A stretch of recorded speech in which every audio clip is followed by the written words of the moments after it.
This was 2 years ago, a life-changing moment that gave hope to these children.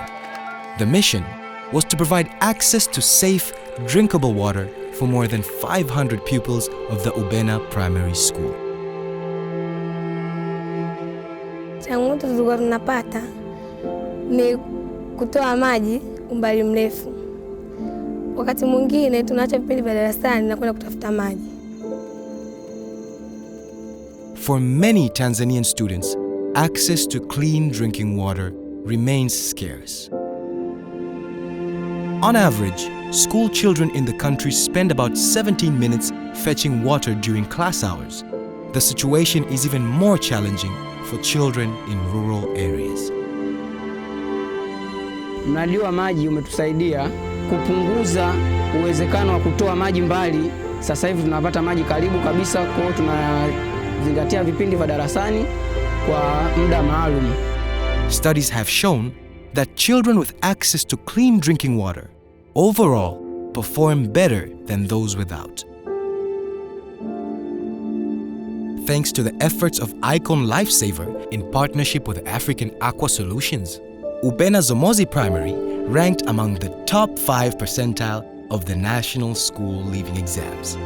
Tulipoanza mradi huu tulipandisha ufaulu mpaka 93%, ambapo shule ilishika nafasi ya 9 kiwilaya kati ya shule 102. Lakini mwaka wa pili wa mradi huu ambao ni mwaka jana 2020 tumeendelea kupandisha ufaulu kwa 95% na shule imekuwa ya pili katika wilaya na shule ya 15 katika mkoa wa Pwani.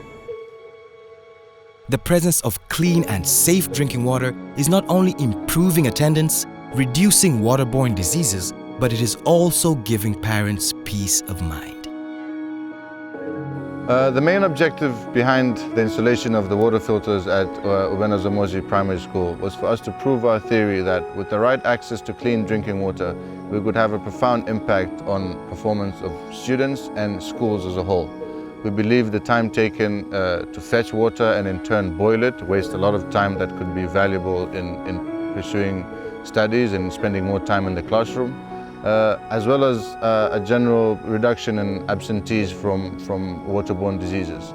We feel this has had a great impact in terms of the attendance of students, but it's also reduced the amount of time the students and teachers take time to avail themselves with clean drinking water.